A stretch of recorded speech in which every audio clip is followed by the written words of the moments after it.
এই কোরআন মৌলবিয়ানা কয় ওখানে গিয়ে কয়েকজনকে ধরছি, ওরা গোপন মিটিং করতেছিল, ওদের কাছে জঙ্গি বই পাওয়া গেছে। খুলে টুলে দেখা যায় কোরআনের বাংলা তফসির, এইটাও জঙ্গি বই। এরকম কথা বোধহয় মার্কেটে নাই। জোরে বলেন, জোরে বলেন। আবু জাহেলের পরে যেই চাচা নবীজির সবচেয়ে বেশি বিরোধিতা করত সে ছিল আবুল আহাব।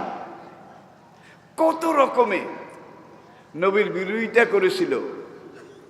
আর আবুল আহাবের বিবি উম্মে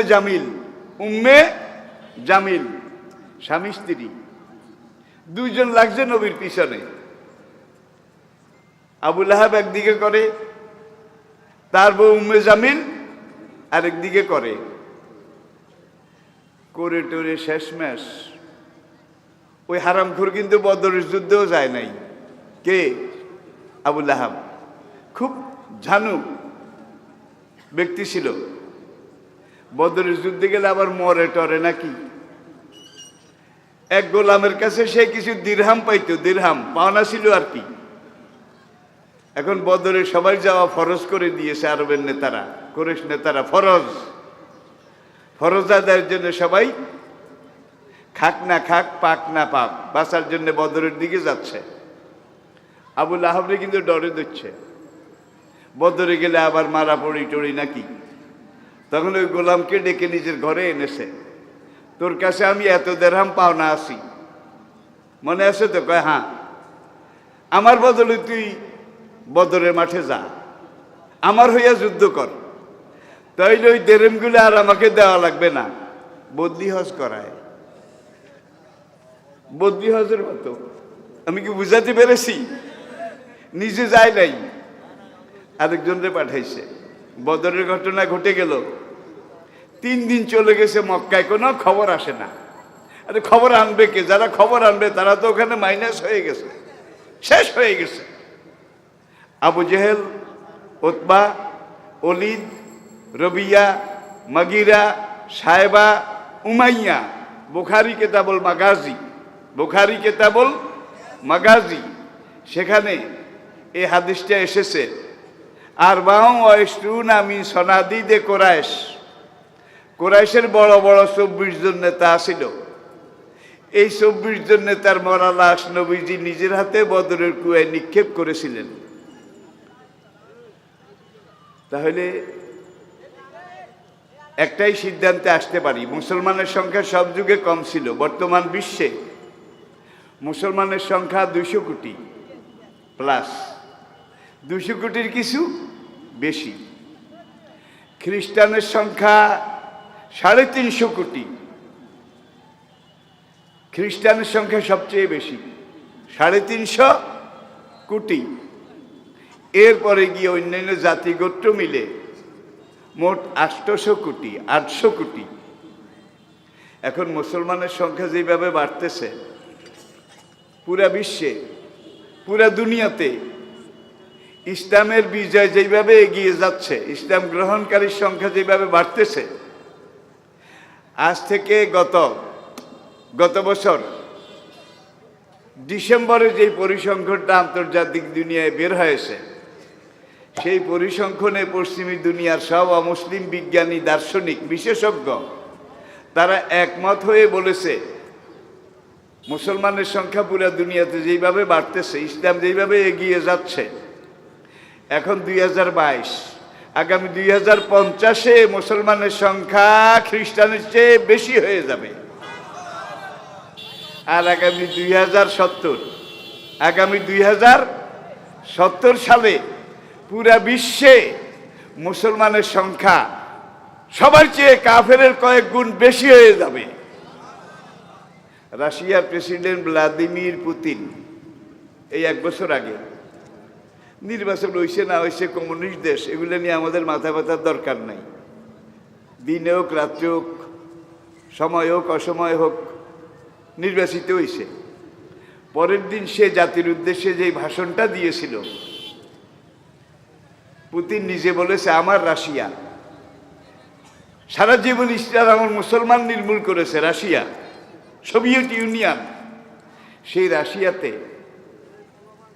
এখন মুসলমান যেভাবে বাড়তেছে, রাশিয়ার প্রেসিডেন্ট পুতিন বলে এইভাবে যদি বাড়ে আগামী 30 বছরের ভিতরে রাশিয়া মুসলিম মেজরিটি হয়ে যাবে, এটাকে কেউ ঠেকাইতে পারবে না। বক্তৃতা শুরু করেছিল কি দিয়ে? ফাবেমা রাহমাতিম মিনাল্লাহি লিনতা লাহুম। দেখছেন কারবার, কোরআনের আয়াত।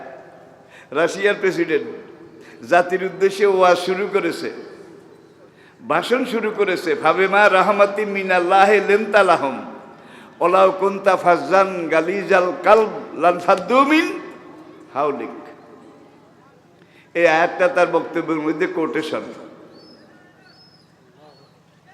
উপসংহারে গিয়ে বাকি কথা আমি আপনাদেরকে ইনশাআল্লাহ এটা সম্পূরক পরিপূরক হিসাবে বলবো। এবার আসুন কোরআনে বিজ্ঞান। আমাদের কোনো কোনো শিক্ষিত ভাই, উচ্চ শিক্ষিত ভাই, ডিগ্রিওয়ালা ভাই, আমি তাদেরকে ছোট জ্ঞান করছি না, তারা আমাদের চেয়ে অনেক বড়, অনেক অনেক ব্যাপারে তারা বিশেষজ্ঞ। এই ব্যাপারে কোনো সন্দেহ নাই।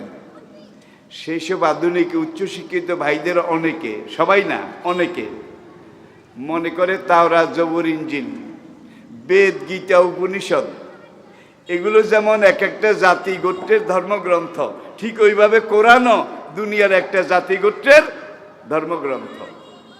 যার জন্যে অনেক দেশের রেডিও টেলিভিশনে প্রথম কোরআন তেলাওয়াত করে, তারপরে বাইবেল তেলাওয়াত করে, তারপরে ত্রিপিটক তেলাওয়াত করে, তারপরে গীতা। তারা মনে করে এইটা হইল কোরআন, এইটা বেস্ট, এটা আগে পড়ো, এরপরে বাকিগুলা পড়ো। আছে না নাই?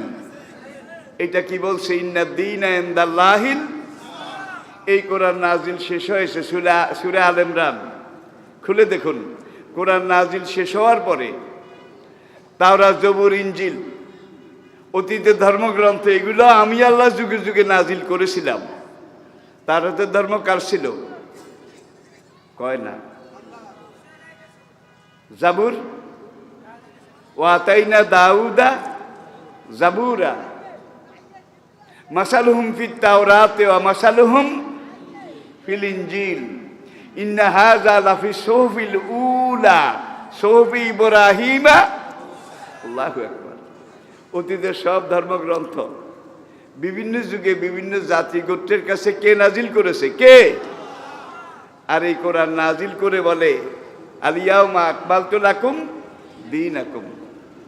তাওরাত, জবুর, ইনজিল, বেদ, গীতা, উপনিষদ, ত্রিপিটক, অতীতে যত ধর্মগ্রন্থ নাজিল হয়েছিল এগুলো ছিল সাময়িক, এগুলো ছিল সীমিত, অল্প।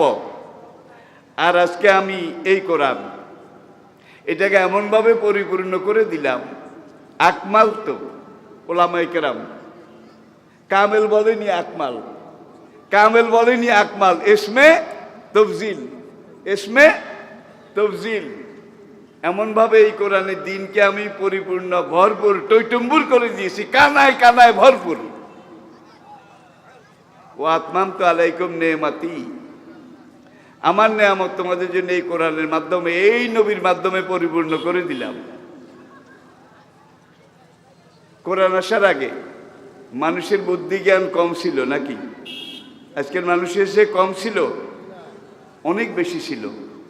দিন যত যায় মানুষের এনার্জি, ফিটনেস, সক্ষমতা, বুদ্ধি কমে না বাড়ে? সাহাবায়ে কেরাম কোরআন একবার শুনলে মুখস্থ হয়ে যেত। গপ করি না, আমি প্রত্যেকটা বাস্তব কথা বলছি। কোন সাহাবা দুইবার শোনা লাগতো, অনেকে একবার শুনলেই কিল্লা ফতে। বিদায় হজ্জের দিনে মুসনাদে আহমদের বর্ণনা অনুযায়ী ১.৫ লাখ সাহাবী ছিলেন বিদায় হজ্জের মাঠে। আরাফাত ময়দানের দক্ষিণ পূর্ব কোণে জাবালে রহমতের সামনে ১,২৪,০০০ সাহাবী ছিলেন। বালাজুরির বর্ণনা অনুযায়ী ১,৪০,০০০, প্রায় ১.৫ লাখ। তারা সবাই হাফেজে কোরআন ছিলেন। নবীর সাহাবা সবাই হাফেজে কোরআন ছিলেন।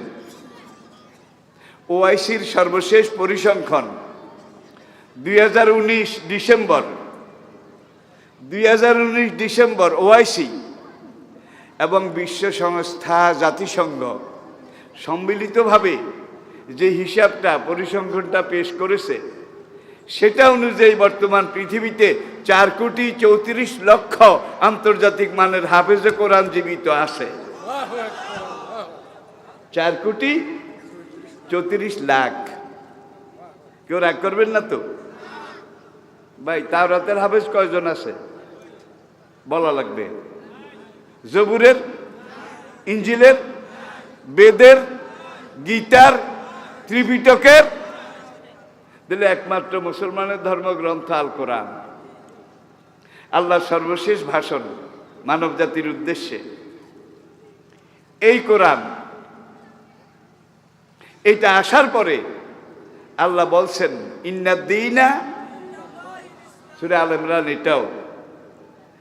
এই কোরআন নাজিল শেষ হওয়ার পরে আমি আল্লাহ এই কোরআনের মাধ্যমে কিয়ামত পর্যন্ত সারা দুনিয়ার মানুষের জন্য ধর্ম একটাই দিলাম, সেটার নাম ইসলাম। আর এই কোরআন আসার পরে, এই নবী আসার পরে, ওমাইয়াবতাগে গায়র আল ইসলামে দীনান, এই কোরআনকে বাদ দিয়ে তাওরাত, জবুর, ইনজিল এগুলোর মধ্যে যারা ধর্ম তালাশ করবে, ফালাই ইউকবালা মিনহু, আমি আল্লাহর কাছে সেটা কি গ্রহণযোগ্য নয়। এত দ্বারা, এই কোরআন দ্বারা অতীতের লক্ষ লক্ষ নবী, আদম থেকে ঈসা পর্যন্ত সকল নবীকে যত যুগে আমি যত ওহী, যত কিতাব দিয়েছিলাম, এই কোরআনের মাধ্যমে অতীতের সব কিছু আমি আল্লাহ বাতিল ঘোষণা করলাম। কোরআন এসেছে, এবার সারা দুনিয়ার মানুষের জন্য দিন একটা, ধর্ম একটা, সেটার নাম কি? ইন্নাদ্দীনা ইনদাল্লাহিল।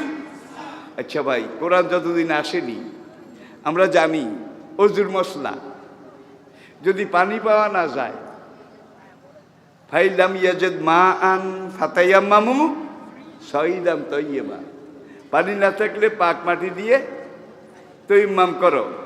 তবে তায়াম্মামের মশলাটা জায়েজ আছে ঠেকা বসত, এটা কিন্তু ফুলফিল নয়, ম্যাচিউরড নয়। অজু করা মুসল্লি একজন মসজিদে আছে, তায়াম্মাম করা আরেকজন আছে, ইমামতি কার করা লাগবে? অজুওয়ালা। কারণ হয়তো হলো টেম্পোরারি, জোড়া তালি দিয়ে কোনো রকম আসছে, তাহলে অজু যে করেছে সে পরিপূর্ণ, সে পারফেক্ট, ঠিক কিনা বলেন? ইজা বালাগাল মা বাতাল্লাত তায়াম্মাম, যতক্ষণ পানি পাওয়া যাবে না, টেম্পোরারি অ্যারেঞ্জমেন্ট দিয়ে কোনো রকম আগায় যাও। যখনই পানি এসে যাবে তখন আর তায়াম্মাম করলে নামাজ হবে, ইবাদত হবে, কিছু হবে? তাহলে তায়াম্মামটা টেম্পোরারি অ্যারেঞ্জমেন্ট, আর এই কোরআনটা পার্মানেন্ট অ্যারেঞ্জমেন্ট ইলা ইয়াউমিল কিয়ামতে। এখন তায়াম্মাম দিয়ে আপনি কাম সারতেছেন, একজনে মগ আর বালতি পাক পানি এনে ধরেন অজু করেন, আপনি বালতি শুইলেন না, অজুও করলেন না, কাল তায়াম্মাম করলেন, নামাজ পড়লেন, কি লাভ হবে? যতক্ষণ পানি ছিল না ততক্ষণ তায়াম্মামের বাহাদুরি ছিল কি? যতক্ষণ পানি ছিল না তায়াম্মামের গ্রহণযোগ্যতা ছিল, যখন পানি এসে গেছে তায়াম্মাম আউট হয়ে গেছে। তাইলে কোরআনের আগে যত কিতাব, যত ওহী আল্লাহ নাজিল করেছিলেন, সবগুলো ছিল সাময়িক, temporary, for a time being. যখন পানি এসেছে তখন অতীতের সব তায়াম্মাম বাতিল হয়ে গেছে। সারা দুনিয়ার মানুষের জন্য দিন একটা, ঠিক কিনা বলেন? এই কোরআনে মা ফাররাতনা ফিল কিতাবে মিন শাই, এমন কোরআন আমি নাজিল করেছি যেই কোরআনে তোমার জন্ম থেকে, জীবনের শুরু থেকে মৃত্যু পর্যন্ত তুমি কিভাবে খাবে সেটাই কোরআন বোধহয় বলে নাই। কুলু মিন তাইয়্যিবাতি মা রাযাকনাকুম কুলু ওয়াশরাবু হানিয়াম মারিয়া ওলা তুসরিফু, খাও রুটি ভাত, তারপরে পানি খাও, কুলু ওয়াশরাবু, রুটি খাও পানি খাও, ওলা তুসরিফু, বেশি খাইও না। খানা যতই স্বাদের হোক, পরিমাণে বেশি। নবী এটার ব্যাখ্যা দিয়েছেন। তোমার পেটে ক্ষুধা যেদূর আছে, কেতাবুল আতেমা ফেকার কিতাব হাদিসগুলো পাবেন। ক্ষুধার অর্ধেক, আধ পেট, হাফ, এটা রুটি ভাত দিয়ে পুরা করো। রয়েছে কত? অর্ধেক। এই অর্ধেকের অর্ধেক মানে 4 আনা পানি দিয়ে পূর্ণ করো, আর 4 আনা খালি রাখো। তোমার এই ইবাদত বন্দেগী, কাজকর্ম, শরীরের পাওয়ার, ফিটনেস, এনার্জি, কর্মক্ষমতা, কর্মশক্তি পরিপূর্ণভাবে টেকসই হবে। আর ভাই বাঙ্গালে খাইতে বইলে খায় তো খায়, আরো খায়, কয় আরো আরো। একজন এসে আর খাইবানি, কয় সাও জায়গা আসেনি। কি বুড়া বুড়ির একটা কথা বলতো, ভাতে মেশা। মানুষ না খেলে মরে, না খেলে মরে, ঠিক আছে। প্রয়োজনের অতিরিক্ত বেশি খাইলে বোধহয় মরে না। জোরে কর। আজকে বিশ্ব সমাজে, বাংলাদেশেও দেখেন, কেউ বেশি খেয়ে মরে আর কেউ না খেয়ে মরে। কিন্তু কোরআন এসে বলছে বেশি খাইয়া মরিস না, যেদূর লাগে এদূর খা, যেদূর খেলে বাসা যায় এদূর খা। এরপরে যেটা থাকে, হাক্কুল্লি সাইলে অল মাহরুম, তোর ডাইনে বামে আশেপাশে যাদের খানা নাই তাদেরকে বাকিটা দিয়ে দে, তাহলে তুইও বাঁচবি, ওরাও। কিন্তু এটা কি সমাজে আসে? এটা হলো ইসলামের খাদ্যনীতি, অর্থনীতির মূল কথা। এক জায়গায় সম্পদের পাহাড়, পাহাড়ের যেখানে টিলাটা যত উঁচু, তার পাশে গর্তটা কিন্তু তত নিচু। কি বুঝাইতে পেরেছি? পাহাড়ি অঞ্চলে যারা ভ্রমণ করেছেন, পার্বত্য চট্টগ্রাম গিয়ে দেখেন, যেখানে টিলাটা যত উঁচু, তার পাশের গর্তটা ততটুকুই নিচু, যার জন্য ওখান দিয়ে হাঁটা যায় না, চলা যায় না, কোনো যানবাহনও চালানো যায় না।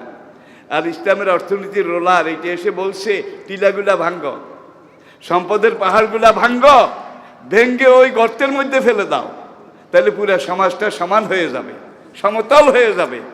ঠিক ইসলাম এটা করার পরে দান, সদাকা, জাকাত এগুলা কায়েম হওয়ার পরে দেখা গেছে সমাজ সব সমান হয়ে গেছে। এখন আর দলি গরিব নাই, সব কি সামর্থ্যবান।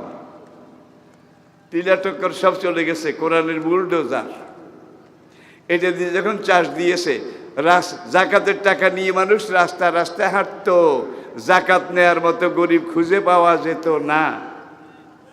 আমি বোধহয় বেশি বলেছি, আমার বলার মধ্যে কোনো পক্ষপাতিত্ব আছে? তাইলে খাদ্য নিরাপত্তা, অর্থনৈতিক নিরাপত্তা, চারিত্রিক বৈশিষ্ট্য, সৌন্দর্য, ইসলাম কায়েম হয়ে গেছে অর্ধেক পৃথিবীতে। কদ্দূর? পুরা জজিরাতুল আরব, এটা পার হয়ে লোহিত সাগরের পশ্চিম পাড়ে আফ্রিকা, সেখানে ইসলাম কায়েম হয়ে গেছে। ভূমধ্য সাগর পার হয়ে ইউরোপ, কর্ডোবা, গ্রানাডা, আলহামরা, ইউরোপের বিশাল এলাকায় ইসলাম কায়েম হয়ে গেছে। ভারত মহাসাগর, বঙ্গোপসাগর পেরিয়ে দক্ষিণ পশ্চিম ভারতের কেরালা, ভারতের দক্ষিণাংশ শ্রীলঙ্কা, মালাবার দ্বীপপুঞ্জ এইটা পর্যন্ত, সিন্ধু প্রদেশ পর্যন্ত ইসলাম কায়েম হয়ে গেছে। কায়েম হওয়ার পরে যে জিনিসটা আমরা দেখি, শৌর্যে, বীর্যে, আদর্শে, ঐতিহ্যে, ইমানে, চেতনায়, প্রেরণায়, জ্ঞানে, বিজ্ঞানে, সম্পদে, বীরত্বে, সাহসিকতায় মুসলমান জাতি সবার উপরে ছিল। গপ করতে আসি কেন? গপ নাকি ইতিহাস? তাহলে কোরআনকে যতদিন মুসলমান গ্রহণ করেছিল, নবীর আদর্শকে বরণ করেছিল, ততদিন মুসলমান দুনিয়া সবার উপরে ছিল। দুনিয়ার কোনো একটা জাতি মুসলমানের সামনে দাঁড়াতে সাহস করেনি। কোরআন থেকে আস্তে আস্তে দূরে সরেছে। আফাতুমিনুনা বিবাদিল কিতাবে ওয়া তাকফুরুনা, কোরআনের কিছু গ্রহণ করেছে, যেগুলা গ্রহণ করলে অসুবিধা এগুলা বাদ দিছে।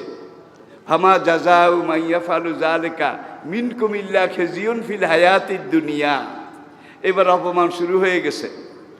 একবার অমুকের দরবারে যাই, ফুটবলের মতো লাথি দেয়, আরেকজনের দরবারে যাই, আবার সেখানে গেলে লাথি মারে, আরেক জায়গায় গিয়ে ছিটকে পড়ি। মুসলমানের অবস্থা এই হয়ে গেছে, ঠিক কিনা বলেন? বাঘের জাতি আজকে বিড়ালের জাতিতে পরিণত হয়ে গেছে। বাঘ যখন হুঙ্কার দেয়, পাহাড় বনভূমি থরথর করে কাঁপে, ঠিক কিনা বলেন? যেমন জিনিস তেমন তার সাহস। কিন্তু আজকে বাঘের বংশধর, বাঘের জাতি আমরা বিড়াল হয়ে গেছি। বাঘের সে হুঙ্কার ভুলে গেছি, এখন আমাদের হুঙ্কার হলো মিউ মিউ মিউ। যার জন্যে বিড়াই বাগদাস খেকশিয়াল ওরা এসে আমাদের গালে লাথি মারে, আমাদের মাথায় চাটি মারে। আমরা যে বাঘ ছিলাম, আমাদের পূর্বপুরুষ যে শের খোদা আসাদুল্লাহ, নাকি শের খোদা আসাদুল্লাহ আমাদের পূর্বপুরুষ ছিল, এই কথাটা আমরা ভুলে গেছি। বাঘ যদি একবার ভুলে যায় আমি বাঘের বাচ্চা, বাঘের রক্ত আমার ভিতরে আসে, এটা ভুলে যায়, তাহলে সুন্দরবনের গুল বেজি ওগুলো এসে ওই বাঘের গালে লাথি মারবে। আর যদি বাঘের বাচ্চা মনে রাখে আমি হীন নয়, ক্ষীণ নয়, আমি দুর্বল নই, বাঘের রক্ত আমার ভিতরে আছে, হাম, যত বেজি যত গুল এক হামের লগে, ঠিক কিনা বলেন? এখন আমাদের অবস্থা বাস্তবে বাঘ, আমরা বিড়ালে পরিণত হয়েছি। আজকের পশ্চিমী দুনিয়া জ্ঞানে বিজ্ঞানে অনেক উপরে, অনেক উপরে, ঠিক কিনা? তারা করলে আমরা পাই, তারা দিলে আমরা খাই। তাদের তথ্য প্রযুক্তি বর্তমান গ্লোবাল ওয়ার্ল্ড, পুরা বিশ্বটার নেতৃত্ব দিচ্ছে তারা। কোথায় পেয়েছে? পশ্চিমী দুনিয়ার সকল জ্ঞানী বিজ্ঞানী, রাজনীতিবিদ, অর্থনীতিবিদ, সকল বিশেষজ্ঞ সবাই স্বীকার করেছে আজকে আমাদের অগ্রগতি, উন্নতি, জ্ঞান বিজ্ঞান, আবিষ্কার সব কিছুর পিছনে ইসলামের, কোরআনের 500 বছরের সোনালী ইতিহাস আমাদের গাইড হিসাবে আমাদেরকে এগিয়ে নিয়েছে।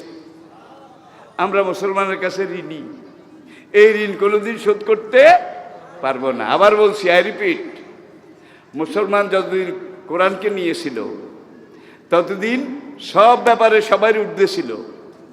কি ঠিক না বে ঠিক? সবাই ঊর্ধ্বে ছিল। কোরআন থেকে আস্তে আস্তে সরে গেছি, আমাদের এই জায়গাটা আস্তে আস্তে নেমে গেছে, ঠিক না বে ঠিক? তবে মন খারাপ করিয়েন না, ইসলাম আবার আসতেছে, ইসলাম আবার আসতেছে। 50 বছর আগের সময় আর এখনকার সময় এক মনে করলে চলবে না। এই কোরআন মৌলবিয়ানা কয়, ওখানে গিয়ে কয়েকজনকে ধরছি, ওরা গোপন মিটিং করতেছিল, ওদের কাছে জঙ্গি বই পাওয়া গেছে, খুলে টুলে দেখা যায় কোরআনের বাংলা তফসির, এইটাও জঙ্গি বই। এরকম কথা বোধহয় মার্কেটে নাই। জোরে বলেন, জোরে বলেন।